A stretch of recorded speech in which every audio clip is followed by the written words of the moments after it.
Hello. Mine ఎలా వాడతాం చూడండి. హూస్ బుక్ ఇస్ దిస్ అని మనం అడిగినప్పుడు ఇట్స్ మైన్ అని చెప్పవచ్చు, లేకపోతే దిస్ ఇస్ మై బుక్ అని చెప్పచ్చు. సో మనం మై అని వాడినప్పుడు దాని తర్వాత ఒక నౌన్ ఉండాలి. ఇది సబ్జెక్టివ్ ప్రొనౌన్ లాగా వాడబడుతుంది. అంటే మై అని చెప్పిన దాని తర్వాత ఒక సబ్జెక్ట్ నౌన్ ఉండాలన్నమాట. మైన్ అని చెప్పినప్పుడు నౌన్ ఉండక్కర్లేదు, ఇట్ ఈస్ మైన్ అంతే. దిస్ ఇస్ మై బుక్, దాని తర్వాత ఒక నౌన్ ఉండాలి. ఇది చూడండి, my dress noun, cap noun. So మైని నౌన్తో పాటు వాడుతున్నాం. My dress, my cap. అదే మనం మైన్ వాడాలనుకోండి, అప్పుడు the dress is mine, the cap is mine అని అంటాం.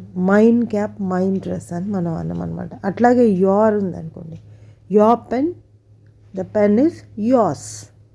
His pen, the pen is హిజ్లో ఆల్రెడీ ఎస్ ఉంది కాబట్టి ఇంకొక ఎస్ మనం యాడ్ చేయమన్నమాట. Her pen, the pen is hers. ఒకదాని ప్లేస్లో ఒక్కొక్కటి రాదు. యా ప్లేస్లో యాస్ అనేది వాడలేమన్నమాట. యా బుక్ చూడండి, నౌన్ ఉంది కదా, బుక్ దాని ముందు కాబట్టి యార్ వాడుతున్నాం. అదే మనము ఆబ్జెక్టివ్ ప్లేస్లో పెట్టామనుకోండి, అప్పుడు యాస్ అని వస్తుంది. The book is as. His shirt, his, the shirt is his.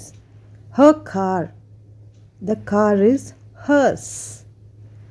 Their house, the house is theirs. Our flat, the flat is ours. నౌన్కి ముందు వచ్చినప్పుడు సబ్జెక్టివ్ ప్రొనౌన్ వాడండి. లాస్ట్లో వచ్చిందనుకోండి, అప్పుడు మనం ఎస్ పెట్టి వాడాలి. మైన్ హౌస్ ఇస్ బ్యూటిఫుల్ అని అనలేం కదా, మై హౌస్ ఇస్ బ్యూటిఫుల్ అంటాం. That beautiful house is mine.